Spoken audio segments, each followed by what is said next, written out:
Hello everyone and welcome back to Yuvan Tech tutorial. Today I'm going to show you guys how to sign in on iMessage.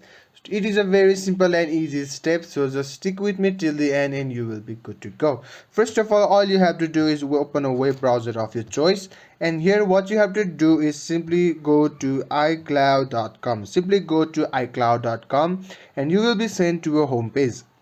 Now what you have to do is simply tap on the sign in button at the black color. Simply tap on the sign in button and you will be sent to a page like this: sign in with Apple ID. Now all you have to do is type your email address or your phone number. After typing your email address or your phone number, you have to tap on this arrow button and then you will be asked a password. After typing your password, you will be seeing an option that is called sign in, and you will be signed in on your iMessage and your iCloud as well. So there you have it. If you found this video helpful, please give it a thumbs up and don't forget to subscribe for more tutorials. Comment down your thoughts, and until then, goodbye.